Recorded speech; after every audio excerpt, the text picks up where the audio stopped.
The internet's most hated streamer is currently speedrunning his own downfall, going from shirtless public stunts to hurling abuse at the legal system, threatening the very prosecutor and judge deciding his fate. He's out there screaming obscenities about his anatomy while inexplicably brandishing a raw fish to cause a scene.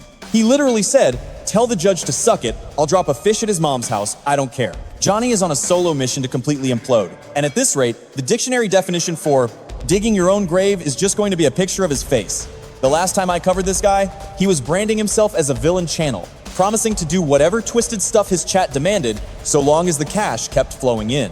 He basically said, if you want anarchy, if you want a guy who will crash and burn with zero remorse, zero dignity, and absolutely no survival instinct, then I'm your guy. Unfortunately for the rest of the planet, he wasn't bluffing.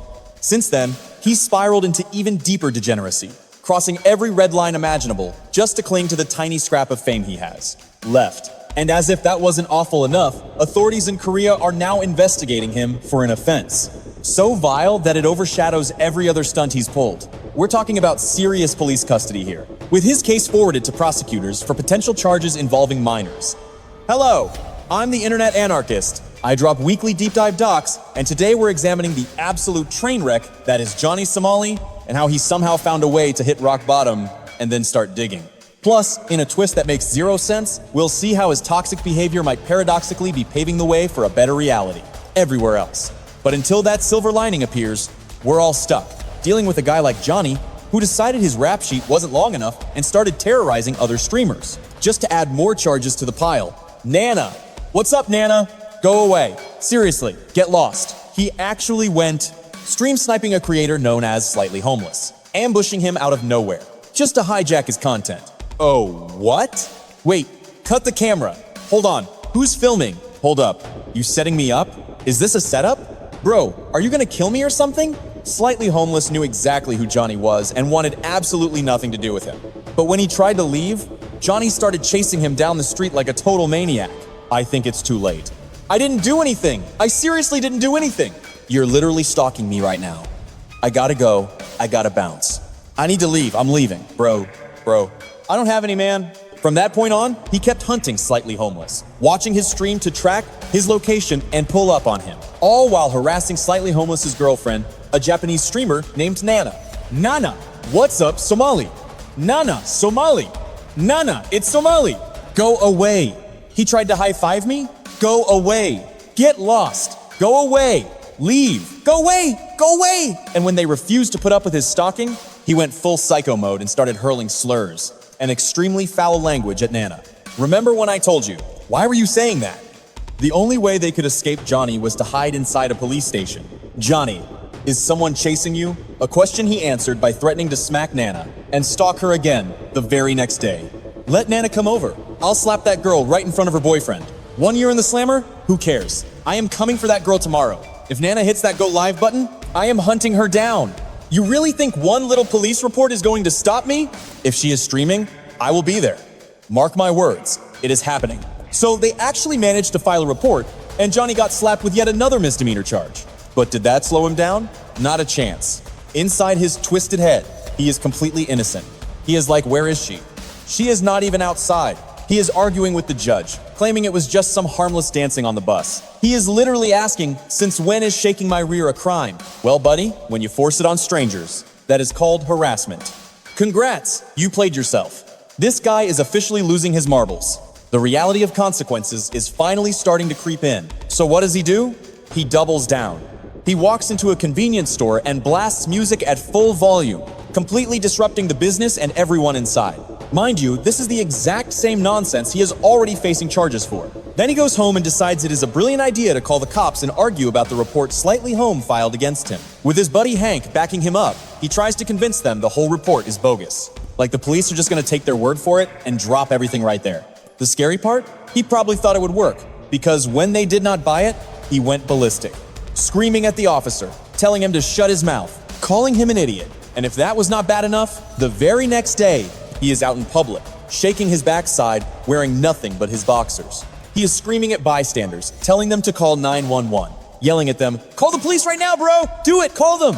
Police, police, get them on the phone right now!" But the second they actually show up to cuff him, he starts panicking and resisting arrest. Somehow, though, he got lucky. An officer dropped him off at home just a few hours later. He immediately hopped on Discord to brag about it. But here is what he is missing. The Korean authorities might be letting him run loose for a strategic reason. Now, this is just a theory, but the word on the street is they are giving him just enough rope to hang himself. They are letting him stack up charge after charge, so when they finally drop the hammer, he is gone for good. Even if that is not the plan, Johnny is doing a fantastic job on his own. He is incriminating himself and live streaming the evidence to the world. Like one YouTube comment said, "It is bizarre watching a man document his own self-destruction and actually enjoy it. He revels in every second of it." You would think that after being humiliated on a global stage and facing the threat of serious prison time, he might finally wake up. Maybe lay low for a bit? Nope. Johnny just keeps doubling down. He even threatened female officers while he was detained for that shirtless dancing stunt. He started ranting about women in Texas. And what makes this even sicker is that this is not new. He did the exact same thing to women in South Africa. He harassed female cops in Israel too, saying things like, "Do not touch me," or "I will slap you."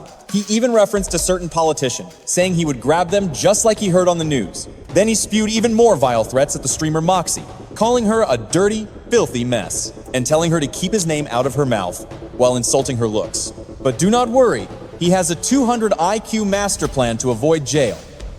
He is going to try to get diagnosed with bipolar disorder so he can plead insanity. He says, "Hank and I are going to a shrink here in Korea to get the paperwork done." Yeah, good luck with that. He's probably hoping the mental health card will save his skin, claiming he was diagnosed with bipolar disorder back in the States. But let's be real. While mental health might carry weight in Western courts, the South Korean justice system isn't likely to cut Johnny any slack, especially after he publicly confessed that he commits these atrocities solely for the paycheck. You ask him, why the racism? Why terrorize innocent people abroad? And he tells you straight up, "I do it for the cash." I've quoted him 1,000 times on this channel. He literally says, "I don't give a damn. I have zero morals. I am a textbook sociopath. I don't care about anything. Period." Put that in your next YouTube expose. I don't care. But even if you ignore those past confessions and look only at his actions since getting arrested in Korea, his behavior is more than enough to expose the absolute monster hiding behind the screen. When he isn't harassing locals or making disturbing threats toward women, he's on stream trying to intimidate the entire Korean government, claiming he's going to weaponize himself if they don't let him leave. He is explicitly calling himself a danger to Korean women. He bragged about his encounters while out on bail, admitting he refuses STD testing and actively intends to spread whatever he has to as many local women as possible. These threats might sound like the desperate ramblings of a man craving attention and drama, but as the internet has pointed out, maybe it is time the authorities treated this as a credible threat. He is a walking biohazard and a risk to public safety. That is bioterrorism, and it should mark him as an enemy of the state. I sincerely hope the Korean police and courts stop treating this like a joke. Hypotheticals aside, it is crystal clear that the authorities have zero intention of letting Johnny walk free, because reports show they have opened yet another investigation into his past antics. And this time, it is for a crime far more sinister than being loud and obnoxious in a convenience store or bothering pedestrians. This is a spicy new indictment, so buckle up and let this sink in.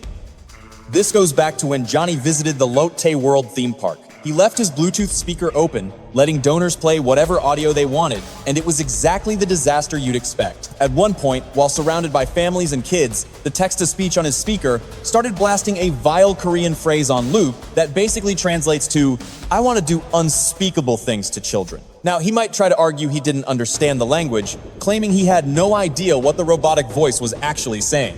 However, that defense falls apart instantly when you realize the park staff were begging him repeatedly to kill the audio, and he refused. He kept it playing, lying to their faces, and claiming it was just his ringtone. Sorry, ringtone," he said. So he's feigning ignorance, pretending it's a phone call, and intentionally refusing to lower the volume. Again, that is willful negligence. Even if he didn't know the words, it is willful negligence involving minors. He was mocking them. Turn it down? Okay, sure. Okay. And then he leaves it at max volume. By the way, if he gets convicted for this stunt alone, it could tack another 10 years onto his prison sentence. But the nightmare for him doesn't stop there. His second trial date has been set for May 16th, 2025. And according to sources inside the courtroom, he showed up late again. But unlike last time, that arrogant smirk was wiped off Johnny's face. And it makes sense. Depending on how these charges stack up, he could be looking at over 36 years behind bars. He might still be acting tough for the cameras, but I guarantee you, he is starting to feel the crushing weight of reality. He is potentially staring down the barrel of rotting in a foreign cell for the next few decades. You can tell the pressure is getting to him because he completely flipped the script on his courtroom entrance plan.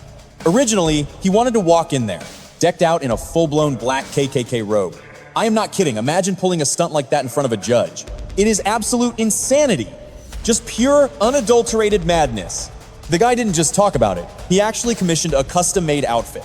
But after bragging about this master plan for weeks and dropping real cash on the getup, he got cold feet at the 11th hour. And knowing how this guy operates, the only thing that stopped him was the terrifying realization that it would add years to his sentence. And let's be real, the clout-chasing train has derailed.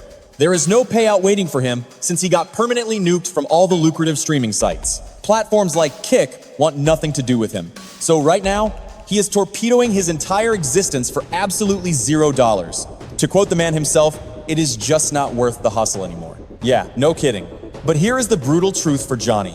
Even if he tries to pull a complete 180 right this second, that ship has sailed. It is way too late. Any crocodile tears he sheds now? Nobody is buying it. The empathy tank is empty. He is only sorry because he got caught. He is panicked because reality is hitting him like a truck. We are talking about a potential sentence of over 30 years in a foreign dungeon. And that is a system where early parole for good behavior isn't exactly a priority.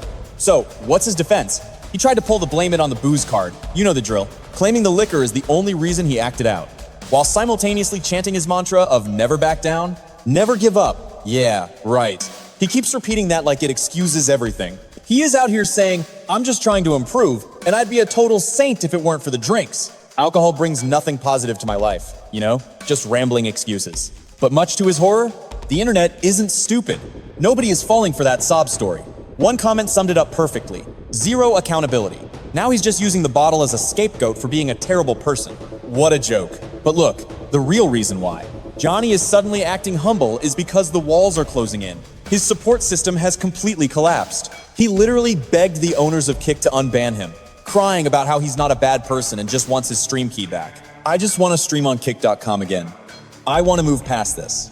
He is desperate, but they shut him down instantly. And it gets worse. His own parents have cut him off. He told his stream, "You guys are my family. I'm not gonna lie. My biological family disowned me. The other day, my dad actually asked me if I caused him stress. And then he told me, you caused stress to the entire world." His own father said, "I am ashamed to be your dad." And now, even his sidekick. Hank is feeling the heat. The guy is online begging for handouts, claiming the legal bills are bleeding him dry. If anyone can spare some cash for the lawyers, please donate. It is pathetic. On top of that, Johnny is stuck. He is banned from traveling, Korea won't let him work, and he has zero income. Hank admitted, "Johnny is broke. I'm supporting him because there is no other choice. He'll starve if I don't pay." But now, Hank's parents are threatening to cut him times off for wasting their money on a criminal. The pressure is mounting. Hank says, "I'm getting punished by South Korea just by association." So what's the takeaway? Even a guy as arrogant and stubborn as Johnny can't keep playing the villain when he's broke and alone. And that is exactly why I think he pleaded not guilty to those 2 deepfake charges in his recent hearing. Those charges are the heavy hitters, the ones that could lock him away for a long, long time. But bad news for him. There is endless footage of him proudly showing off those videos on stream. He can't talk his way out of this one. However, outside the courtroom, Johnny's dumpster fire reputation is actually having a weirdly positive side effect on the world. I know, it sounds bizarre. But let me break it down for you. Johnny's viral fame looked like a total nightmare scenario for countries like Japan and Korea, sparking fears that he was just patient zero. People were terrified that a wave of copycat nuisance streamers would follow his playbook and turn daily life into a living hell for the locals. And while that nightmare did come true, it actually triggered a massive, unexpected backlash. Johnny's degenerate behavior made one thing painfully obvious.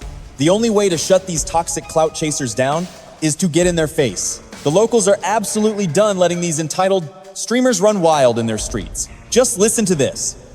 Come on, Japan! Is this really how it is? What do you think you are doing? Hey, back off! Hey, help! I am being attacked! I am being attacked!